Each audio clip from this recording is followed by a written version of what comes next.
What if the fate of kingdoms rested on the visions of a few?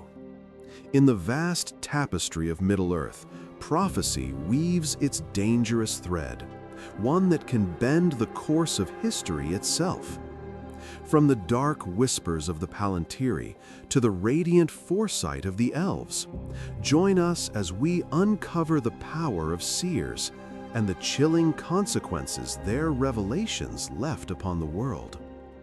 Before we continue further, if you could take a moment to like this video and subscribe to the channel, it would mean the world and help us share more tales of Arda. Now, let's return to the story. Long before the ages of men grew weary, before the dominion of Sauron spread its shadow across the lands, there were those who glimpsed the threads of the future, seers whose eyes pierced the mists of days yet unborn. Among the immortal elves of the West, in the halls of Imladris and the hidden gardens of Lothlorien, foresight was a gift both precious and terrible. Galadriel, Lady of Light, looked upon the hearts of mortals and immortals alike, and in the mirrored waters of her fountain, she saw the coming darkness, the rise of a shadow that would test the courage and loyalty of all free peoples. Yet prophecy is never gentle. It whispers riddles and half-truths, veiling the path ahead in both hope and dread. Elrond in Rivendell spoke often of the peril of foresight. The knowledge of what may come is a weight no heart should bear lightly, he would say. Yet he himself was drawn to seek understanding, to peer into the currents of fate in the Palantíri, those ancient seeing stones of the Númenóreans. Crafted long ago in the twilight of a world younger than ours, the stones could convey vision across vast distances, revealing truths that were often twisted by desire or fear. It was through these oracles of stone that Saruman first glimpsed Sauron's rising power, and in that very moment, the seeds of his treachery took root. Though he saw the shadow and could have warned the free peoples, his heart faltered, swayed by the hunger for mastery and the illusion that he might bend the future to his will. Thus, the peril of foresight was revealed. Knowing the path ahead does not free one from choice. It tempts the hearts of even the wisest to misstep. Among men, prophecy bore a weight equally profound. Aragorn, son of Arathorn, bore the legacy of Isildur and the ancient line of kings. And with that legacy came visions of both triumph and ruin. When the Palantír of Orthanc was thrust into his hands, glimpses of Mordor's growing might seared themselves upon his mind. And yet he resisted the lure of fear and wrath. The hour of our greatest trial lies not in what is foretold, but in what we dare to do when the hour comes, he whispered to himself, steeling his resolve. The seer's gift had shown him doom, yet it also offered the clarity to choose courage over despair. The elves, ever wise and patient, understood that prophecy is a double-edged blade. It could illuminate the path of a hero or twist the heart toward pride and folly. In Rivendell, in the quiet of evening beneath ancient trees, Elrond would ponder the visions that came to him, the countless threads of possibility. And he knew the most difficult part of foresight was resisting the urge to command the flow of events, to shape the lives of others to match one's own foreseen desires. In their immortal patience, the elves revealed that true wisdom lies not in knowing all that may come, but in guiding others gently, preserving hope while respecting the freedom of choice. Even the smallest glimpses could shape the vastest of histories. The hobbits of the Shire, unaware of the larger tides of prophecy, became actors in a drama that spanned ages. Frodo, carrying the burden of the One Ring, was guided not by visions, but by the subtle nudges of fate itself. The distant influence of Gandalf's foresight, the quiet guardianship of the elves, and the unseen ripples sent across time by those who had glimpsed what was yet to be. And so it was that the threads of destiny wove together mortal courage and immortal foresight, hope and fear entwined in the tapestry of Middle-earth. The stones of seeing, the Palantíri, were wrought in ages long vanished, when Númenor still gleamed beneath the sun of Aman. They were not merely tools of knowledge, they were conduits of power, and those who looked into them were laid bare before the will of fate itself. Some, like the stewards of Gondor, glimpsed only fragments of the coming storms. Others, like Saruman, saw and succumbed to the seductive whispers of domination. The seeing stones did not lie, yet they did not speak in full. They showed only what might be, what could be, leaving hearts to fill the gaps with desire or fear. In Orthanc, Saruman gazed long into the Palantir, and the visions of Mordor's dark resurgence burned into his mind like fire. Yet in that vision, he did not see merely the enemy, he saw opportunity. "The world may yet be shaped by my hand," he whispered, his voice low and hard, as if speaking to the shadow itself. He sought to master the threads of fate, to bend the prophecy to his will. But in doing so, he bound himself to the power of Sauron, whose own sight reached out like tendrils across the world. The Palantir became a prison of ambition, and every glance into it drew him deeper into ruin. Meanwhile, in Gondor, Denethor, steward of the realm, turned his eyes to the same seeing stone, desperate to discern the course of the war. The visions he received were fragmented, half light and half shadow. He saw the might of Sauron, the fall of armies, and the peril of his sons. Yet he also saw glimpses of hope, of victory beyond despair. In his grief and pride, he clutched at despair, interpreting the visions as doom rather than challenge. "All is lost," he murmured to himself, ignoring the truth that the path of courage still lay before him. Prophecy, it seemed, could either illuminate or shatter the heart, and the measure of one's wisdom was in knowing which path to heed. Even the wisest of elves could not fully escape the burden of foresight. Galadriel, looking into her mirror in Lothlorien, beheld the rise and fall of kingdoms, the suffering of mortals, and the shadow creeping ever closer to the free peoples. "I pass the test," she said silently, "for I shall not seek power beyond what is mine to wield." In that moment, she glimpsed the peril of the One Ring, the lure that would corrupt the mightiest of wills, and she faced the eternal choice between desire and restraint.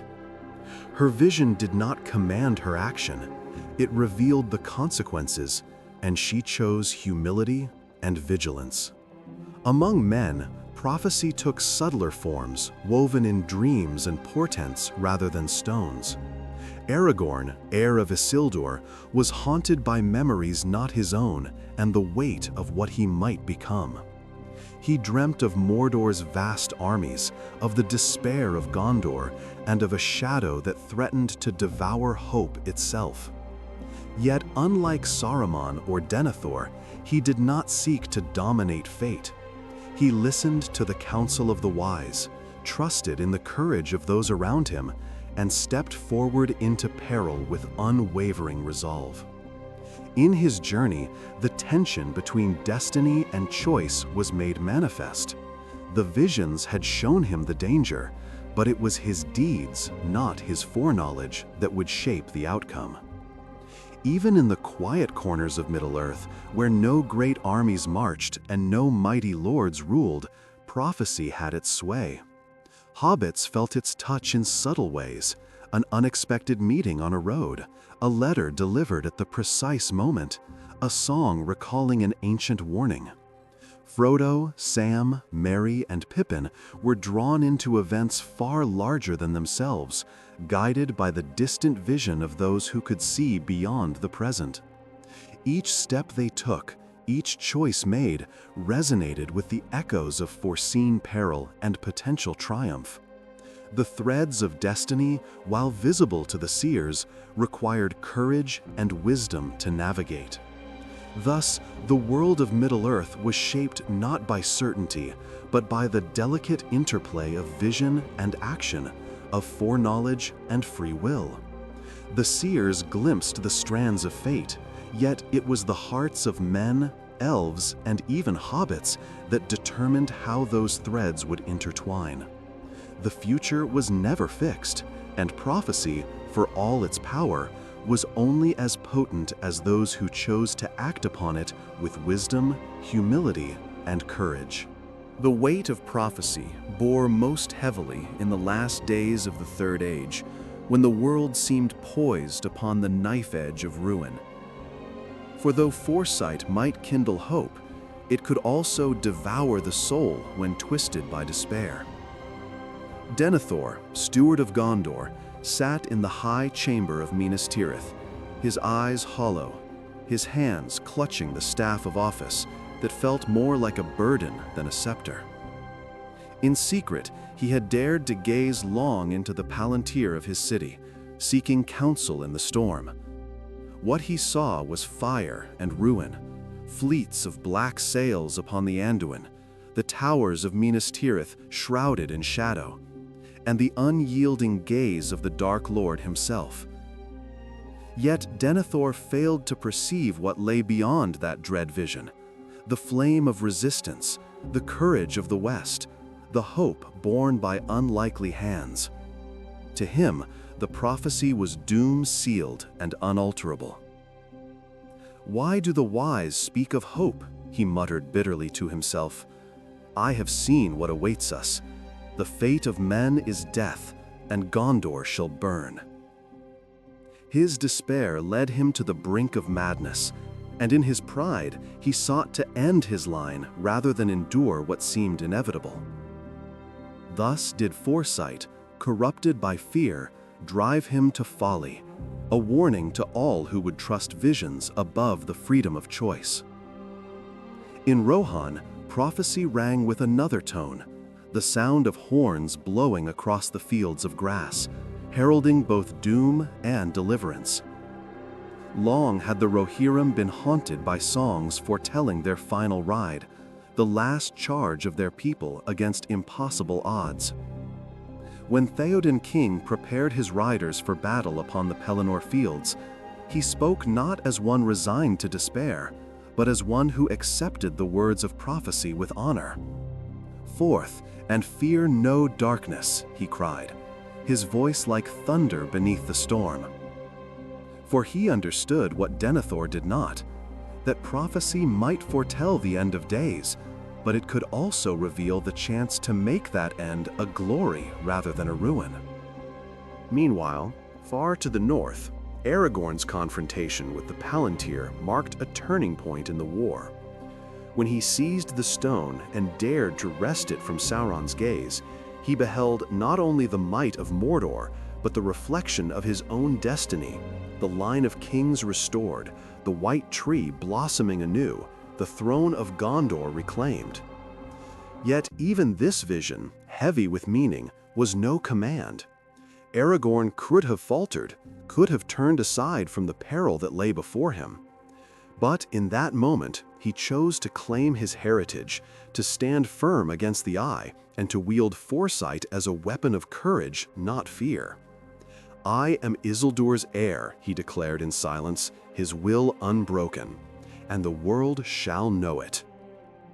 And beyond the walls of kingdoms and courts, in lands where prophecy spoke with quieter voice, the greatest doom was unfolding.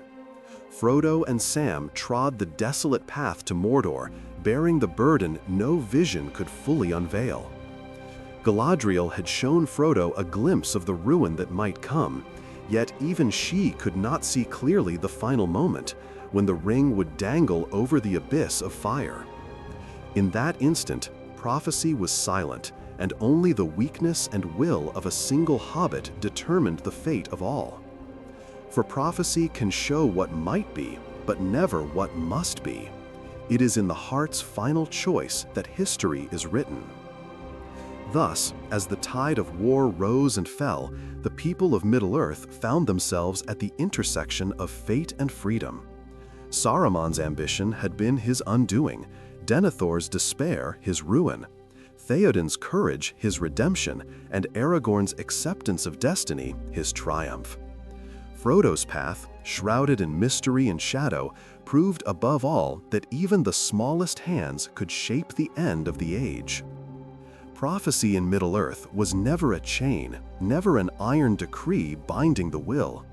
It was a mirror, revealing shadows and light alike, and in its reflection, each heart found the measure of its own strength. Some were broken by it, others were ennobled. And in the final reckoning, it was not the vision itself that decided the fate of Arda, but the courage to act when the vision was tested by the fires of reality.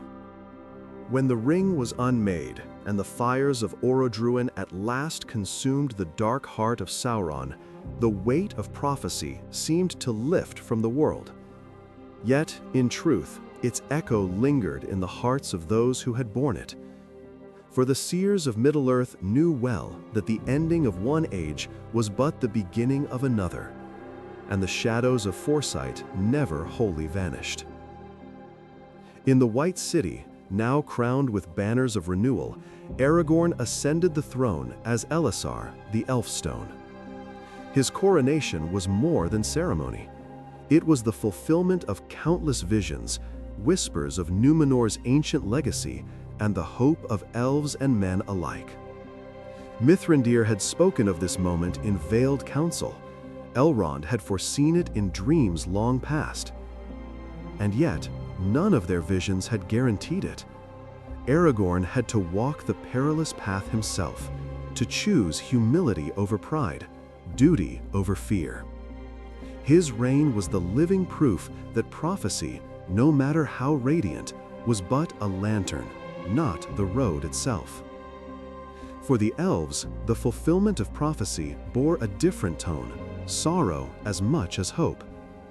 Galadriel, whose mirror had reflected the great struggle against shadow, saw that the hour of her people was passing.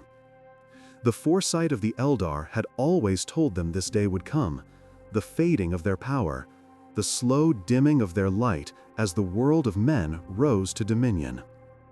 Yet knowing did not ease the grief. When she sailed into the west, leaving Middle-earth behind, her heart carried both the weight of visions fulfilled and the silence of those that would never come to pass. The foresight of the elves had shown her that even victory bore the taste of loss. In Rivendell, Elrond too understood this truth. He had spoken long of the peril of foresight, of its burden upon immortal hearts. Now, as he departed Middle-earth and the age of men dawned, he knew that his visions were at last complete. Yet there remained in his heart that foresight is never exhausted. Somewhere, in the long years to come, new seers would arise, and new visions would be cast like sparks into the future. The world would continue, shaped by choices yet unmade. Among hobbits, prophecy became little more than tales and songs. In the quiet lanes of the Shire, Samwise Gamgee would tell his children stories of Lady Galadriel and the mirror that showed visions of far-off places.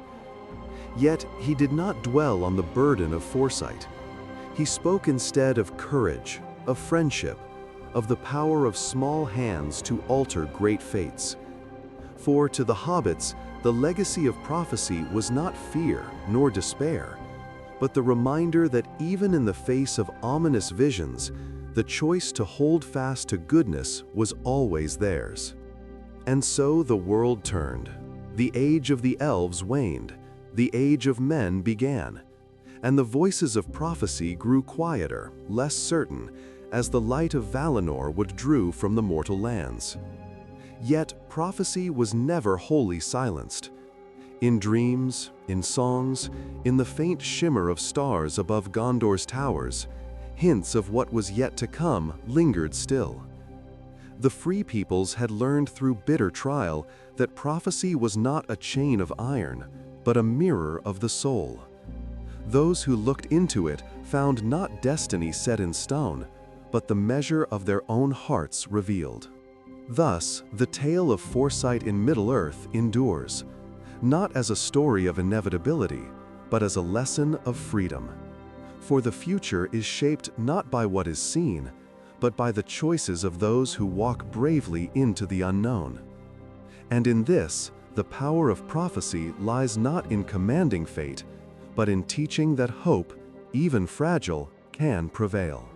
And so ends our journey through the visions and seers of Arda.